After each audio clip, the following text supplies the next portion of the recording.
तो hello students, welcome back to इलॉज। तो हम जैसा कि आपको थंबनेल से पता है कि हम लोग जो है फ्रिक्शन के बारे में डिस्कस कर रहे हैं। और आज जो फ्रिक्शन का वो पार्ट थर्ड है, फ्रिक्शन में पार्ट थर्ड। ठीक है, तो चलिए हम लोग स्टार्ट करते हैं। उसके पहले अगर आप इस चैनल पे नए हैं तो प्लीज़ इस चैनल को सब्सक्राइब कर दें, लाइक कर दीजिएगा और अपने कलीग्स में इसे शेयर भी कर दीजिएगा। ठीक, तो चलिए स्टार्ट करते हैं फ्रिक्शन के बारे में। हमने फ्रिक्शन में क्या क्या पढ़ लिया सर? फोर्स ऑफ फ्रिक्शन हमने डिस्कस कर लिया कि क्या होता है force of friction. What are the factor affecting friction, ये भी हमने क्या कर लिया है, डिस्कस कर लिया है। And a friction unnecessary evil, ये भी जो है हम लोग को आज क्या करना है, डिस्कस करना है। और क्या डिस्कस करेंगे हम लोग? इंक्रीजिंग और रिड्यूसिंग फ्रिक्शन। ठीक है, तो दो चीज़ जो है हम लोग डिस्कस करेंगे, व्हील्स रिड्यूस फ्रिक्शंस और क्या, फ्लूइड फ्रिक्शन। तो आज जो है कोशिश करते हैं दोनों को जो है डिस्कस करके ख़त्म करने के लिए। ठीक है, तो चलिए स्टार्ट करते हैं हम लोग। Friction unnecessary evil, friction unnecessary evil, इसके बारे में डिस्कस करते हैं। नेसेसिटी अलग करते हैं इसको और एविल अलग कर लेते हैं, दोनों को अलग अलग, कि फ्रिक्शन क्यों ज़रूरी है और क्यों, मतलब ज़रूरी तो है और क्यों परेशान करता है, इसके बारे में हम लोग जानते हैं। ठीक है, तो चलिए फ्रिक्शन अननेसेसिटी एविल आई बात समझ में? यहाँ तक मैंने कल ख़त्म किया था, मतलब ये टॉपिक मेरे को आज स्टार्ट करना है। तो चलिए स्टार्ट करते हैं अब फ्रिक्शन और नेसेसिटी एविल के बारे में। तो आपको क्या समझ में आ रहा है कि सर क्या बिना फ्रिक्शन के हम लोग रह सकते हैं? क्या वॉक कर सकते हैं? Can we walk without friction?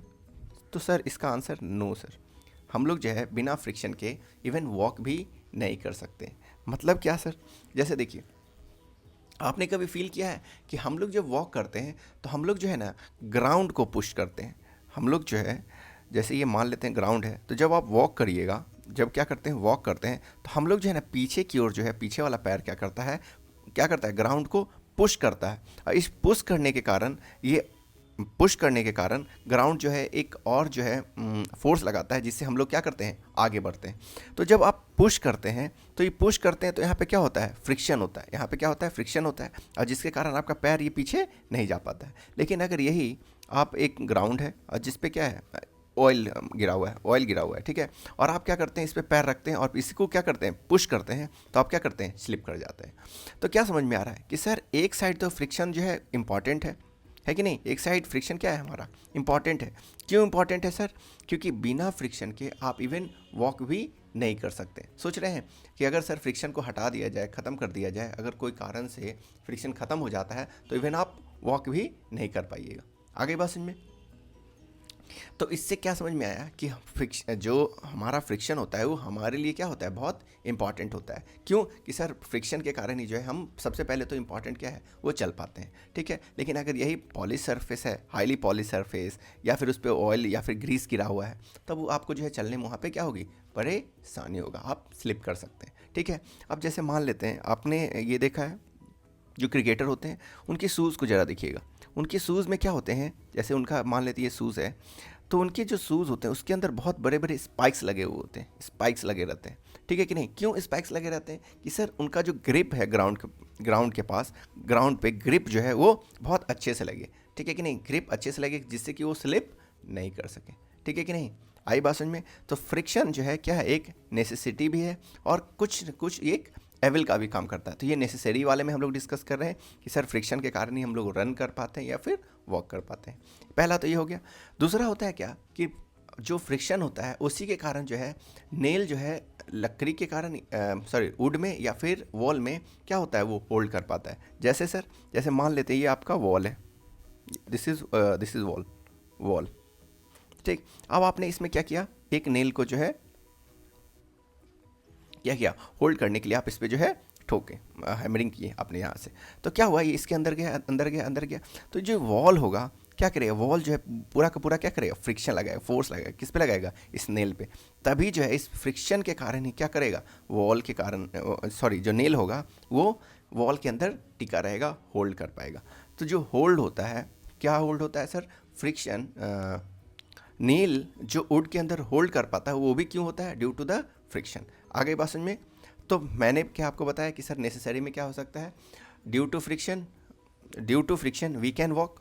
ठीक, friction is necessary to hold the nail in the wood. तो फ्रिक्शन ही जो है, फ्रिक्शन के कारण ही क्या होता है, नेसेसरी है कि वुड नेल जो है क्या रहेगा, वुड के अंदर रहेगा, मतलब होल्ड कर पाएगा।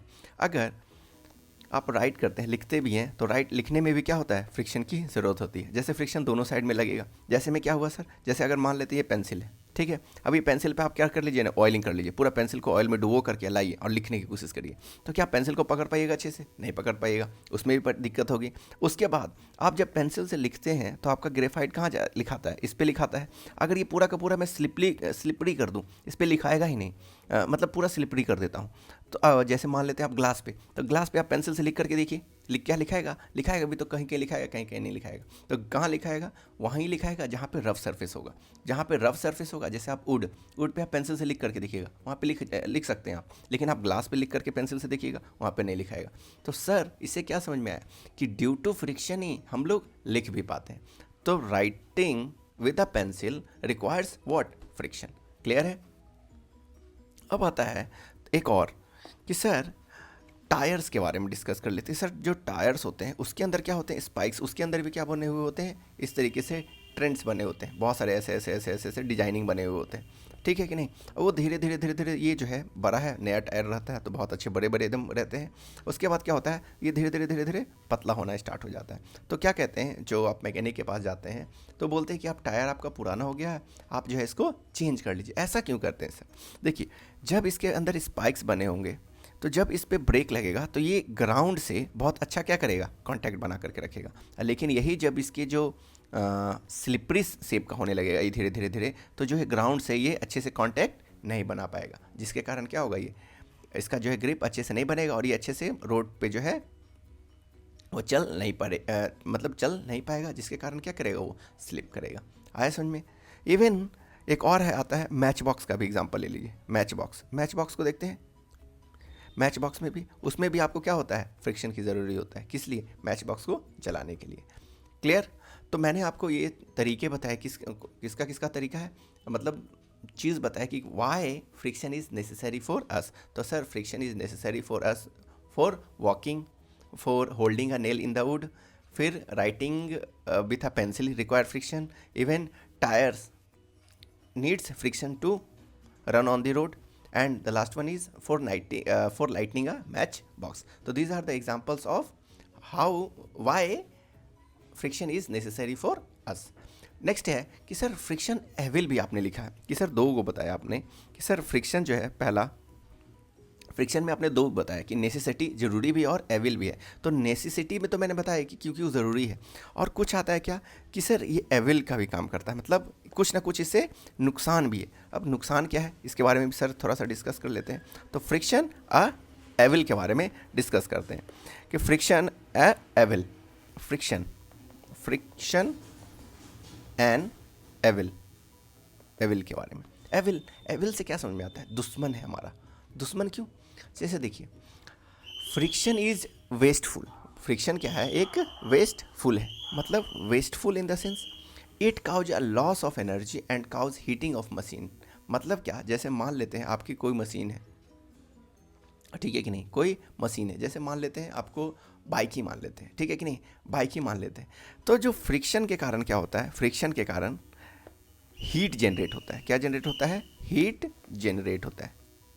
हीट जनरेट होता है। और हीट जनरेट के कारण ही क्या होता है, लॉस ऑफ एनर्जी। अब हीट हो रहा है तो भी सर एक तरीके का क्या है, एनर्जी है। इसका मतलब क्या हो रहा है कि हीट जो जनरेट हो रहा है, इसका मतलब क्या हो रहा है, लॉस ऑफ एनर्जी हो रहा है। तो इससे यही समझ में आया कि सर फ्रिक्शन के कारण क्या होता है, हीट होता है, हीट जनरेट होता है, और उसमें क्या होगा, लॉस ऑफ एनर्जी होगा। आ रहा है बात समझ में? क्या होगा यहाँ पे, लॉस ऑफ एनर्जी। जैसे आप बाइक पे देखा है आपने कि बाइक के जो इंजन्स होते हैं वो क्या होते हैं, बहुत गर्म हो जाते हैं। मतलब 10 किलोमीटर 15 किलोमीटर चलने के बाद उसके इंजन्स बहुत क्या हो जाते हैं, इंजन गर्म हो जाते हैं। इसका इंजन गर्म हो जा रहा है, इससे क्या समझ में आया कि सर एनर्जी यहाँ पे भी कोई ना कोई तो एनर्जी आया। क्या एनर्जी आ रहा है सर, हीट एनर्जी आ रहा है। तो सर ये क्या, वो जो गर्म हो रहा है उससे कोई फ़ायदा हो रहा है? नहीं, नुकसान हो रहा है। तो ये एनर्जी जो हमारा इंजन गर्म हो रहा है, जो हीट हो रहा है इंजन, वो क्यों हो रहा है, ड्यू टू फ्रिक्शन। तो यहाँ पे क्या करता है, ये एक एविल का काम कर देता है। आ गई बात समझ में? अब एक और आता है सर कि जो फ्रिक्शन के कारण क्या होता है, due to friction what, friction in noise is produce in machine. क्या? Noise is produce in machines. अब क्या हुआ, मतलब क्या कि सर ड्यू टू फ्रिक्शन के कारण नॉइज भी क्या होता है, प्रोड्यूस होता है मशीन के अंदर। ठीक है, तो सर देख रहे हैं हल्ला, नॉइज किसके कारण हो रहा है, फ्रिक्शन के कारण। तो सर ये भी एक तरीके का एविल का काम करता है, कोई परेशानी नहीं।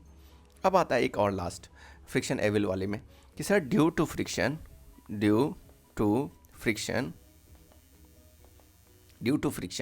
engines of automobile consume more fuel. Due to friction, engines of automobile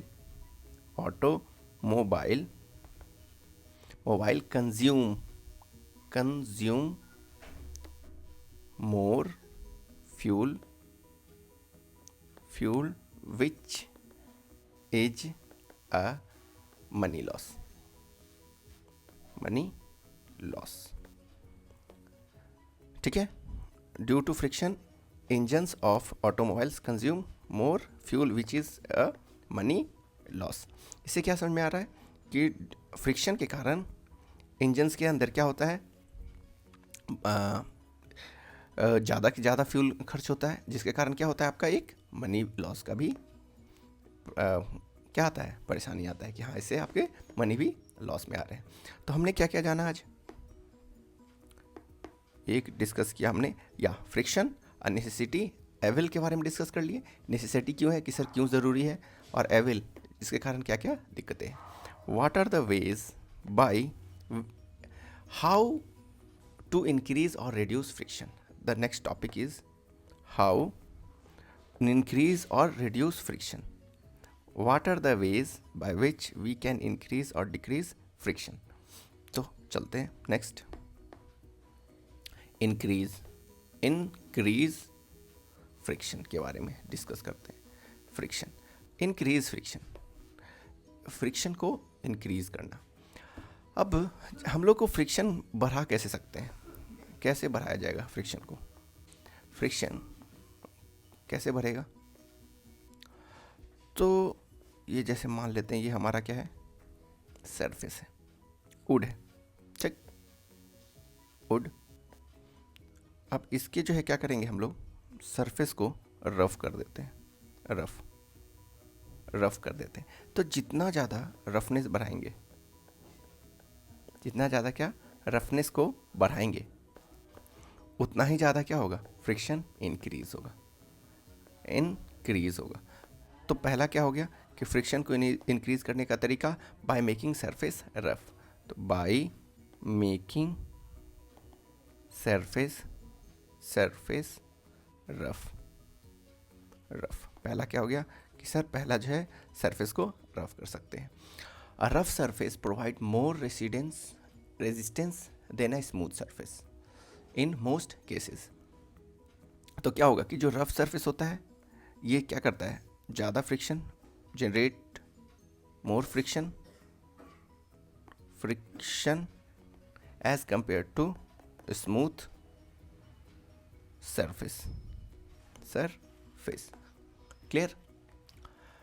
Next, the friction of two surface can be increased by surface together by more strongly by what? By pressing against each other more strongly or increase the size and the number of connective between the surface. दूसरा है क्या कि यहाँ पे हमारा आता है parachutes. अब ये पैराशूट्स देखें, पैराशूट इस तरीके का शेप का होगा और ये यहाँ से ऐसे ऐसे ऐसे ऐसे ऐसे ऐसे ऐसे करके, और ये जो है कोई मतलब यहाँ पे हैंग होता है और जिसके कारण वो बच जाता है। तो पैराशूट करता क्या है, तो मेनली जो है ये क्या करता है, इंक्रीज फ्रिक्शन करता है। फ्रिक्शन क्या करता है, मेनली इंक्रीज फ्रिक्शन को इंक्रीज कर देता है। इसके कारण क्या जो है इंसान का जो है जान बच जाता है। नेक्स्ट है टायर के बारे में। टायर के जो है स्पाइक्स जो होते हैं उसको क्या कर दिया जाता है, नए नए टायर खरीदे जाते हैं, इसके स्पाइक्स को बढ़ा दिया जाता है, जिससे भी फ्रिक्शन बहुत ज़्यादा क्या होता है, जनरेट होता है। और क्या हो सकते हैं आपके ब्रेक पैड्स और कबड्डी प्लेयर। एक और इम्पॉर्टेंट है कबड्डी प्लेयर का, ले लेते हैं एग्जांपल, कबड्डी प्लेयर्स। क्या है कबड्डी प्लेयर्स? कबड्डी प्लेयर को देखा है कि वो रेड करने से पहले वो अपने हाथों को मिट्टी में जो है क्या करते हैं, सॉइल में रब करते हैं पूरे के पूरे। क्यों रब करते हैं सर? इसलिए रब करते हैं जिससे उनका ग्रिप जो है क्या बन सके, ग्रिप वो बहुत अच्छा बन सके। ग्रिप इन द सेंस कि फ्रिक्शन ज़्यादा से ज़्यादा जनरेट हो। It means what? Kabaddi players rub their hands with soil to ensure better grip। आगे बात समझ में? इसीलिए जो है क्या करते हैं, वो ज़्यादा से ज़्यादा ग्रिप को बढ़ाने के लिए वो काम करते हैं। तो एक हुआ क्या कि sir these are the ways by which we can increase friction. तो बहुत सारी चीज़ें मैंने बताई कि क्या क्या तरीके हैं जिससे हम लोग अपने मतलब फ्रिक्शन को इंक्रीज़ कर सकते हैं। और कुछ जो है जानना है जिससे हम लोग क्या कर सकते हैं, फ्रिक्शन को डिक्रीज़ कर सकते हैं, रिड्यूस कर सकते हैं। तो रिड्यूसिंग फ्रिक्शन क्या है? रिड्यूसिंग फ्रिक्शन क्या क्या तरीके हैं जिससे आप फ्रिक्शन को कम कर सकते हैं? तो सर सबसे पहला आता है बाय पॉलिशिंग। पॉलिशिंग मतलब क्या कि सर अगर मान लेते हैं किसी कोई सरफेस है, उसको क्या कर दीजिए आप, पूरा पॉलिश करवा दीजिए, पूरा शाइन करवा दीजिए। जितना ज़्यादा उसमें चमक आएगा उसके अंदर क्या होगा, रफनेस कम होगा। रफनेस कम हो रहा है तभी तो पॉलिश हो रहा है, मतलब चमक आ रही है। ठीक है। फिर दूसरा क्या होता है, बाय ल्यूब्रिकेटिंग के थ्रू। बाय ल्यूब्रिकेटिंग का मतलब क्या होता है कि आप जो है उसके अंदर या तो ऑयल डाल दीजिए या तो ग्रीस डाल दीजिए। आ रहा है बात समझ में? तो इस तरीके की चीज़ें जिससे क्या हो जाए, फ्रिक्शन घट जाए। ठीक है। तो उसमें क्या कर दिया जाता है, उसको हम लोग ऑयल कर देते हैं। जैसे आप मान लेते हैं मशीन के अंदर ऑयल डालते हैं कि नहीं? हाँ, ऑयल मशीन के अंदर क्या डालते हैं, ऑयल डालते हैं। आई बात समझ में? ओके। तो इससे क्या होगा, जैसे आप ऑयल डालते हैं इससे फ्रिक्शन कम हो जाती है। तो आप देखते हैं कि बाइक के अंदर क्या डाला जाता है, ये याद है, मोबिल एक लुब्रिकेंट ऑयल डाला जाता है, लुब्रिकेंट ऑयल है कि नहीं, लुब्रिकेंट ऑयल डाला जाता है बाइक के इंजन्स में। तो उसी ये क्या होता है कि फ्रिक्शन को कम किया जा सके। ठीक है, कि जिससे हीट कम से कम जनरेट हो। By sprinkling a soft slippery fine powder on the surface मतलब क्या, जैसे मान लेते हैं आपने कैरम खेला होगा, कैरम, उस पर क्या कर देते हैं हम लोग, टैल्कम पाउडर जो है छिड़क देते हैं। क्यों छिड़क देते हैं? इसीलिए कि यहाँ का जो फ्रिक्शन जो आप जनरेट हो, जब आप स्ट्राइक करें तो यहाँ पे कम से कम फ्रिक्शन लगे और जिससे आपका जो गोटी है वो आसानी से क्या हो जाए, वो होल में चला जाए। ठीक है कि नहीं? तो इसलिए जो है टैल्कम पाउडर का यूज़ कर दिया जाता है। कुछ ग्रेफाइट पाउडर का भी यूज़ करते हैं जिससे क्या हो जाए मशीन के अंदर, जिससे फ्रिक्शन कम हो जाए। फिर और एक आता है बॉल बेरिंग का आप यूज़ कर सकते हैं, एक आता है स्ट्रीम लाइनिंग का यूज़ कर सकते हैं, और एक होता है व्हील्स रेड्यूस फ्रिक्शन। और सबसे ज़्यादा जो है मैंने आपको बताया कि व्हील्स के कारण भी जो है फ्रिक्शन क्या होता है, कम हो जाता है। रोलिंग फ्रिक्शन में पढ़ा है ना हमने कि व्हील्स के कारण भी आप फ्रिक्शन को कम कर सकते हैं। एक आता है, एक और इम्पॉर्टेंट है, एक स्ट्रीम लाइन के बारे में डिस्कस करना है कि स्ट्रीम लाइन से भी जो है ना फ्रिक्शन कम से कम होता है बाय स्ट्रीम लाइनिंग। ये क्या होगा सर, स्ट्रीम लाइनिंग क्या होगा? देखिए स्ट्रीम लाइनिंग का मतलब क्या होता है, जैसे मान लेते हैं आपका फिश को देखा है आपने, उसका शेप इस तरीके से होता है, ऐसा होता है। या फिर आपने एरोप्लेन को देखा होगा, उसका शेप इस तरीके का होता है, दिख रहा है। चाहे आप फिश को समझ लीजिए, एरोप्लेन समझ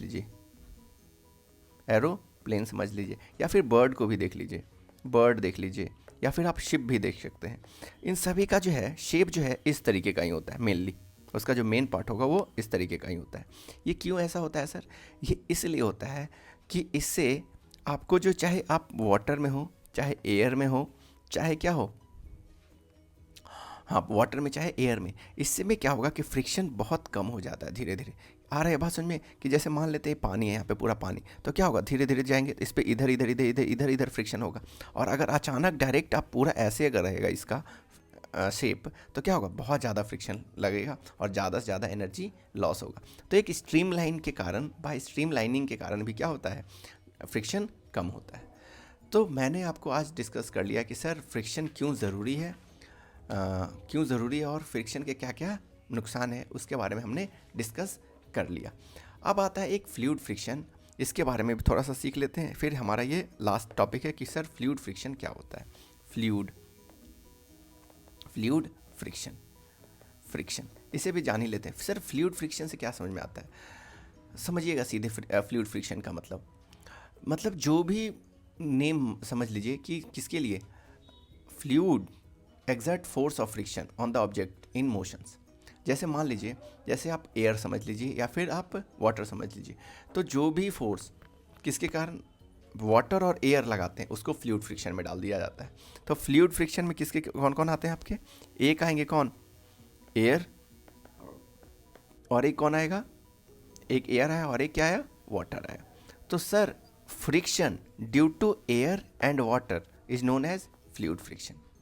तो फ्रिक्शन ड्यू टू गैस, लिख देता हूँ यहाँ पे, gases and liquid is fluid friction.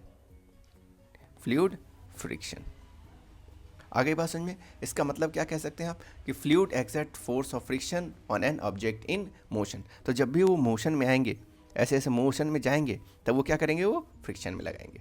क्या करेंगे, वो फ्रिक्शन लगाएंगे।